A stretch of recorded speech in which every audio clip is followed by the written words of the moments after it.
Well, Jimmy and Joanne, I know that people are very curious to learn if Turkey is attempting to cut a deal with Israel. Welcome back to the show, guys. It's a winter wonderland there in Texas.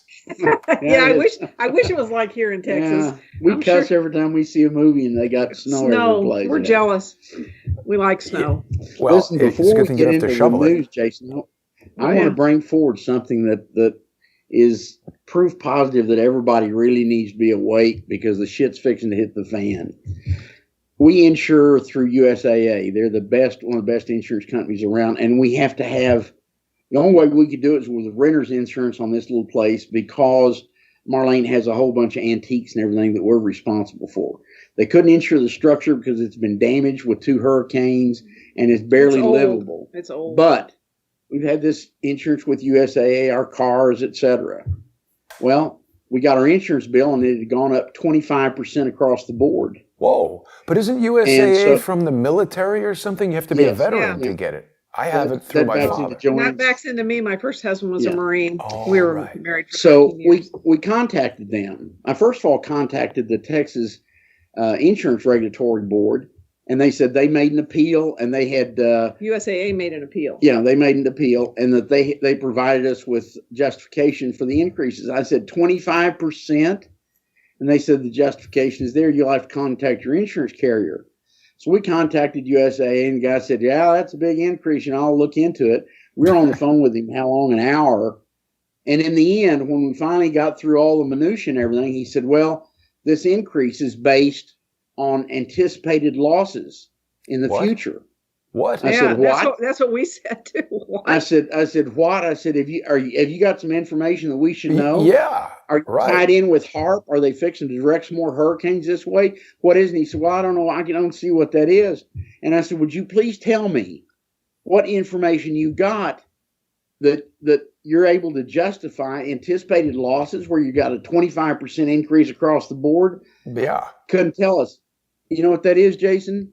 The shit's fixing to hit the fan, and the insurance companies are already increasing the rates because they know Antifa, Black Lives Matter, etc. Probably a civil war is going to be in the street. Property destruction. So that's a tangent to what's going on, but that's a real good indicator of what's fixing to happen. So before we get into the rest of it, everybody needs to chew that up. Check with their insurance companies because I'm sure it's happening across the board. You said it to us 3 or 4 times. He said, this is our projected losses for next year. Anticipated losses. I said, losses for what? He said, hail. He started with that. I said, hail? What? We have hail here every year. Never. We have hail in Texas every year. We have hurricanes in Texas. Forever they've had hurricanes and storms and stuff. I said, you've never raised 25%. I said, this has to be something different. He says, well, I don't know. I can't look at that. But the USAA appealed to Texas and they gave it to him. So obviously they showed him some kind of, and that kind of an increase is going to be something big. Well, and the fact that it's military insurance also, I don't know what the exact connection to the military is, but I know you need a military kind of family member to get it or something. And talking about it's like a cooperative, Jason. It's like a cooperative. Everybody that's a member of USAA, families and military subordinate members. The costs over all the participants. So it really makes it real good insurance. And I know you guys are very interested in HARP. There was this really weird video I saw where I think it's in Puerto Rico, this Arecibo telescope or whatever it is. This was in a James Bond movie, and it's, I think, the world's largest radio telescope. It just collapsed. And the thing is, they had this drone footage of it, which, how the hell could they have that unless they knew it was going to collapse or collapsed it themselves? Amen. Yeah. Well, lots of strange shit hitting the fan, and they're anticipating a huge increase. We're in the middle of nowhere. Listen, the cheapest rates in the world are right here because we're in the middle of nowhere. There's not any car traffic. There's no car wrecks. Nothing happens here. But to be able to justify that kind of increase. What I told him, I said, I don't want to pay a 25% increase because somebody in Houston gets a loss. Yeah. Right. You guys haven't even made a claim. No. I know, nothing. Joanne asked me, is it because you're fixing to have a bunch of businesses in Houston, riots and the places robbed? Well, I can't address that. Shuffle, shuffle, shuffle. I tell you, every day there's something else crazy happening. And Jimmy and Joanne, a lot of people who've been tuning in to Crowdsource the Truth, watching the coverage here on the ground in New York. I was just like an hour ago over in Staten Island covering this really troubling story at Mac's Public House. The owner arrested again. It appears that law enforcement has ginned up a charge against him. But for new viewers who haven't seen Jimmy and Joanne before, in about 25 minutes, we're going to be doing our sponsor exclusive segment on patreon.com/James and Joanne Moriarty, and also on Subscribestar and Patreon/Crowdsource the Truth. People who haven't seen you guys before, you were in Libya 2007 through 2011 and experienced the U.S. and UN and NATO-backed destruction of the country. We've got some new information today about a potential alliance between Turkey and Israel. What are you guys hearing from the tribes? Well, the tribes, what they tell me is Erdogan is a criminal, and no matter what he does, they're not behind it, but they are waiting. They said, we're waiting to hear, because their inside group, this has just been reported by a journalist who knows the guy who's proposing it, who works with Erdogan. They were going to do this 4 months ago, but they said the COVID stopped them. What they're trying to do is make a maritime alliance, like an illegal one, like the illegal one was with Libya. If they did one with Israel, probably be legal, but it won't happen because Israel is a partner or a friend. They have a friendship with Cyprus. If they did this would put Cyprus out of business because it would give all of Cyprus to Turkey. But Jason, it's a country is going to draw a line across the ocean and say, or the Mediterranean, and say, okay, we have an alliance with this guy over here, so therefore we own this entire eastern block of the Mediterranean. We own it. We can drill for oil and gas and everything because we have an alliance with somebody that's across the line from us. Not legal. And the thing that is painfully evident is that Erdogan has had a nonstop invasion of Libya since 2011 with complete cooperation of the United States, U.S., and NATO. He's had nonstop troops that he carries into Libya. He's now got 6 military vessels right off the coast of Sirte. They're doing exercises. There was an agreement amongst all the legitimate countries, France, England, all of them, the Geneva Agreement, where they were going to stop Turkey from doing that. Just a few months ago. They're moving everything. Yeah. Moving things in. And then the U.S. has got airplanes flying in and out of Western Libya, supposedly monitoring what's going on. Nobody's stopping him. So if nobody's stopping him, then he just continues to do what he's doing. And he's loading up Libya, filling it with troops and what's happening explosives is and everything. There was a ceasefire. The Geneva Convention was a ceasefire agreement between the two sides, the Libyan people and actually the Muslim Brotherhood, the GNA, who has taken Libya illegally for 5 years, backed by the UN. And so the Libyan people, through the Libyan National Army, tried to take their Tripoli back, tried to take their country back. And when they were winning, they immediately went and said, well, we have to talk about this. We can't have this happening. We have to talk about it. That's the other countries, not Libya. Yeah. So they had one a year ago that fell apart. They had one a few months ago in Geneva. It's called the 5-5 Convention, and that's a complete ceasefire. Both sides agreed to a ceasefire. Erdogan came out immediately and said, I don't agree to the 5-5 agreement. So what happens is Erdogan continues to attack the Libyans, continues to bring in troops to Libya, which is against the Geneva ceasefire. Nobody can come in, no foreign intervention, no militias, no military mercenaries, nothing. Well, he continues to bring them in and just is basically flipping off the 5-5 convention. And look who it is. Isn't that Stephanie Williams they just had in that picture? Yeah. There she is. Yep. And the phony government St. in Tripoli, Williams, S.T. Williams. Yeah. And the phony government in Tripoli is issuing Libyan passports to all these Turkish mercenaries that they're bringing into Libya, trying to make them appear to be Libyan citizens. Wow. It's just criminal. Yeah, the GNA has come out now thanking Erdogan for continuing this and thanking him for bringing troops in and saying that the other side, the Libyan National Army, are the terrorists and the mercenaries. It's a complete lie. They are and for people who aren't keeping terrorists. up, the GNA, the Government of National Accord, that's the name the UN gave it. Nobody in the nation actually, there is no accord. They don't like that government. No, and it's made up of Muslim Brotherhood. Moved in there and installed by the UN. It's Muslim Brotherhood. Now, everybody in the United States, look real closely at what's going on in Libya, because the same shit is happening here in the United States. We're not getting any real information. We've got phony governments trying to be installed in spite of the will of the people. The people's vote isn't counted. We've got all this crap that's hitting the fan, and we're seeing it from top to bottom. In fact, in our show, Jason, I've got 2 really good articles where we detail who all the bad guys are. We name every one of them, and a full list of what they're doing, and all the contact points where everybody can do their own research, who to contact, because we're getting nonstop requests. What can we do? Because everybody's desperate to try to do something because they see the country slipping through our fingers. Being stolen. And so there's going to be 2 real good articles in our show, but people here are disgusted because nothing is according to Hoyle, and where we should have some investigation from the Attorney General and the Department of Justice. They're missing. They're gone. Yeah, but on top of that, they're pushing this phony virus thing. Yeah. That's just a cold, really. And they're making everybody wear masks. They've been in for 9 months wearing masks. Hasn't stopped the virus. Why are they wearing masks? And let me ask you guys a question for a second, because I was thinking of you both the other night when we were in Staten Island, because you've spoken about these mercenaries being brought in and everything.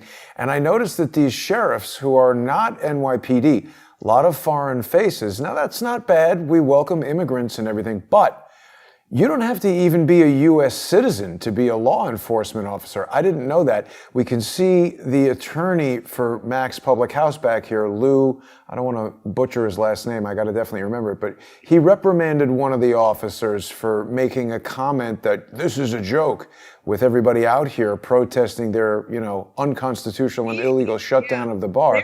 How do we know they're not bringing mercenaries here? We know they are, Jason. We've been telling everybody since 2011 there's 4 million at least that have been processed through these CIA training camps all over the world, 29 of them in Libya. They're trained, they're taught English, they hit the United States, they're funded $1 million to $4 million. They're Americanized, they're taught how to drive and everything. They end up here in the United States. They're given a used car. They have an apartment, then they're put into a home. They immediately get on welfare here, maximum payments. And there's no way to trace them because in Libya, they're given a new Libyan name and a new Libyan passport. It may have been the worst terrorist in the world. You give them a new name, give them a passport, and the Secretary of State's Department of the United States recognizes it, gives them a permanent green card, multiple entry visa. And there are 4 million of those in the United States right now. That's Obama's private army one. That was Clinton, and she gave them all green cards. There has been more than one case where one of these foreigners in a position as a policeman or a sheriff has killed a person without cause, and they get their hands slapped a little bit. This is going on, and the illegals that are committing crimes here in the United States, they're back in. Some of them have been caught, sent out of the country a dozen times, still committing capital crimes here in the U.S. It's a takeover of the country. There's no doubt about it. Yeah.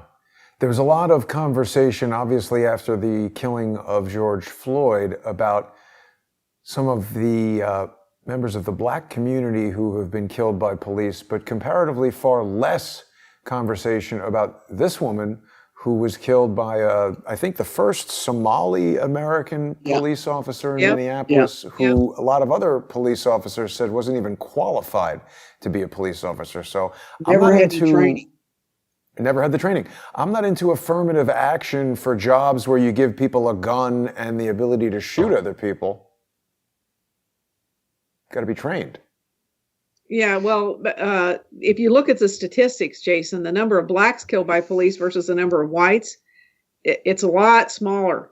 Well, I want to be careful that we don't go into a conversation that we're not prepared to have, but there's a lot of controversy about that. I mean, my main issue is what you guys are talking about, that mercenaries come in, they could get jobs as cops, they could say, okay, cops, close that restaurant, go jump on Danny's car, go beat up everybody in the crowd. And I mean, if you're a Somali guy who remembers, the United States invading your country or whatever, perhaps you love the idea of beating up a bunch of Americans. Right. Yeah. Right. Well, they have no affinity. They have no relationship. They have no honor, no trust for the United States. People usually respect the law enforcement officers. They don't try to attack them or anything, because we were brought up to respect them, the sheriffs that's what we were brought up. We weren't brought up to think that they were going to come shoot us and attack us. But beginning during Obama's administration, they started weaponizing the police force, and they had these urban attack vehicles armored with cannons and all kinds of warfare equipment, and they had huge budgets, and they were training the police and the sheriffs in all over the United States how to control crowds with force. So, we've been changing the complexion of our police departments from being local control units to being the people. Paramilitary. Now it's becoming a police state. Paramilitary. That's what happens. Charles had a very good suggestion the other day. I can't recall if he said this on camera or perhaps while we were walking to the protest, that back in the day, police officers were assigned to patrol in the neighborhoods they lived in, so that they knew the people and respected the community and maybe even know the family and the background and stuff like that. And there's a different attitude towards policing if you know this person's father and something happened in the family, and it's let me take this kid aside before it becomes a big whatever. And they can have a more personal kind of hands-on neighborhood. I think this was on video. I was walking on 8th Avenue, and there was a guy dressed who looked like a cop, and everybody was hanging out talking to him. This was there's just on 8th Avenue is a bunch of government subsidized housing, the projects as they're called. And this guy was like, wow, this is interesting to see a cop that everybody in the neighborhood is friends with. And I spoke to him a little bit, and he said he's actually not a cop. He's a security guard who's hired to somehow help the cops or whatever. So that was interesting. Jason, about 20 or 30 years ago, there was a guy from China, psychologist, that was in the United States studying the environment and the social issues here. And he said, it's impossible to imagine that the 300 million people in the United States are able to be controlled with such a tiny, tiny, tiny police force. And he said and that's why he came over to study. He said after a long, many months of study, he said it's because the environment in the United States is people are taught in their homes and in their communities to take responsibility for what they do, and people are self-policing. When was that? That was about 30 years ago. That's not the case anymore. Correct. There's no responsibility for anybody anymore. They had to break that one. Get away with whatever you do, and it starts at the political level, and all that shit flows downstream. Do whatever you want. No, but there's no responsibility. You're not held accountable for anything you do. Yeah. Well, it's good to see, Jimmy. Also, you look like you've recovered from that sickness you had a couple of weeks ago. You're looking well. That's good news. And I just want to remind people that we're going to be going to the sponsor exclusive segment shortly. Joanne, do you want to give us a quick overview of what we're going to be talking about once we get to Patreon and Subscribestar? Yeah, we didn't do too much Libya last week because we did James Files and his wife. Right. But this week we're going to catch up with Libya. There's quite a few articles and information I'd like to share about what's happening in Libya and how the people are trying to come together and have an election. But it's being blocked by Turkey. Turkey's got, I don't know how many bases there with some Turkish troops in them. They're continually bringing in more Turkish troops. And the GNA, the Government of National Accord, which is run by the Muslim Brotherhood, it's an illegal government. Its mandate ran out 3 years ago. They are trying very hard to say that we're going to have Turkey in here to take this country over because we're going to save our sovereignty. How does that work? If Turkey takes the country, how does that save Libyan sovereignty? It's not sovereignty of Libya; it's sovereignty of the Muslim Brotherhood. That's it. Wow. So we're gonna talk about that. We're gonna talk about Erdogan, what he's doing, what he's trying to do, and what the EU is trying to sanction him now. He keeps putting his ships drilling where he's not supposed to, and the EU calls a meeting to sanction him, and then he moves his ship off. And they said they're tired of this game of cat and mouse with him. So I hope they do something. But will they is the question. That's the question. They haven't so far. A lot of lip service, but nothing so far. And then the second half of the show, we'll get into a lot about what's really going on with the election. Like I said, I've got a whole lot of good sources for people to go do their homework, satisfy themselves with what's going on, who the real bad guys are. I've got a little bit on banking. I've really got a bullseye on this latest enhancement program, this stimulus program. They're pushing to stimulate the banks and the corporations and not help the people. Again, there's still stimulus money from the first one that hadn't been distributed to the people. Every other country in the world, almost every other country, has been providing stimulus checks to their people every week. Every month, I think. Wow. Every week or month, yeah. Haven't done it here. And then I've got, like I said, I've got a couple articles that are real good, going to help everybody do their homework. And one thing I'd like to say, Jason, I saw a tweet by Rand Paul today, and he put in a bill, he said, to immediately stop sending stimulus checks to dead people because they sent, I don't know how many millions to dead people before. Billions. Well, they got to be paid for voting, Joanne. I know, somebody said that. But then he said, my bill, I just learned today, my bill has been altered, and they want to push it out 3 years before they stop sending checks to dead people. What? He said, this is why criminals in government. This is why I don't like the government, and this is why the people of America don't like this government. Wow. So it sounds to me like the only way somebody would want to send checks to dead people is if they had some scheme on the other end for how to actually cash the check of a dead person. Yeah. Exactly the same way they got those dead people to vote. Right. So someone's captured that identity, possibly. That's quite interesting. There is a identity theft tactic that I've become familiar with in the process of defending myself in Steele v. Goodman called ghosting. And the way it used to work is, I think Bernadine Dorn and Bill Ayers used to do this. They would go to cemeteries and look for people who had died pretty recently, and they would specifically be looking for people. This was much easier, I think, prior to September 11th, but you used to be able to find somebody who died in a state that was different than the state they were born in, and not every state had a reciprocal agreement where the birth certificate and the death certificate were correlated. So you could get the birth certificate of a dead person and apply for various things, credit cards, driver's license, whatever, and start to establish an identity with that dead person and do all kinds of nefarious things with that false identity. Yeah, I'm sure that's true. Well, they send these mail-in ballots to a post office box where there's never been any ID given or anything, and there may be 100 ballots sent to this one post office box, and they go pick up the ballots, and that way it's a legitimate ballot, but the recipients, there's no control over that. When they're turned in, they aren't signed. Many of them aren't signed. They don't have the same signature on all of them. Yeah, and to the voting for the same person, only one person on the whole ballot. Yeah. But we'll dig into that on the second half of the show. We got a lot on Libya, and then we'll cover that, and we'll give people some place they can go do research and what they can do, because people want to step out. They are absolutely, their timbers are rattling because they see what's happening. Yeah. And it's interesting to see because, early on we saw Shelley Luther and we saw the guys at Attila's Gym, and there's been little pockets here and there around the country. And now it seems Staten Island is really getting into gear. People have had enough. What happened to Danny Presti with the, sheriffs jumping on his car and then now publishing an official story that Danny ran over the sheriff and broke his leg. That is not true. Their attorney gave a press conference today and said the sheriff's leg is not broken.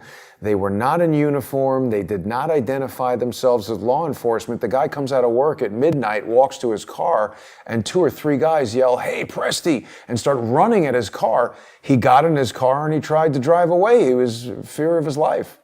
We'll have to see what happens. We've got just about a minute, so I want to make sure everybody knows that they can visit LibyanWarTheTruth.com. That is Jimmy and Joanne's free website, and you can read articles and posts that they put there. People can also purchase the DVD, Escape from Al-Qaeda. This DVD contains photos and videos that Jimmy and Joanne recorded while they were in Libya, and of course, the harrowing tale of their escape from almost certain death. The DVD is $15 and shipping within the United States is $5, but people who support Jimmy and Joanne and sponsor them on patreon.com/James and Joanne Moriarty, you're going to get free shipping within the United States on the DVD. So it's a great way to kind of thumb your nose at Hollywood, which I think most people are sick of. Stay home, watch a DVD that's going to teach you something about what's really going on in Libya. And Jimmy and Joanne, any quick words before we wrap up this YouTube segment and continue to Patreon? No, we'll see everybody on the flip-flop. Just to let everybody know, when we left Libya, we were under attack by the DIA, the FBI, the CIA, all at our house many times. So it didn't end in Libya. We are eyewitnesses to war crimes and crimes against humanity that were created by NATO, U.S., Hillary Clinton. Unbelievable. And they're, as you said, doing the same sort of thing here in the United States now. So I know that people are going to want to hear about that, and they'll join us on Patreon and Subscribestar in just under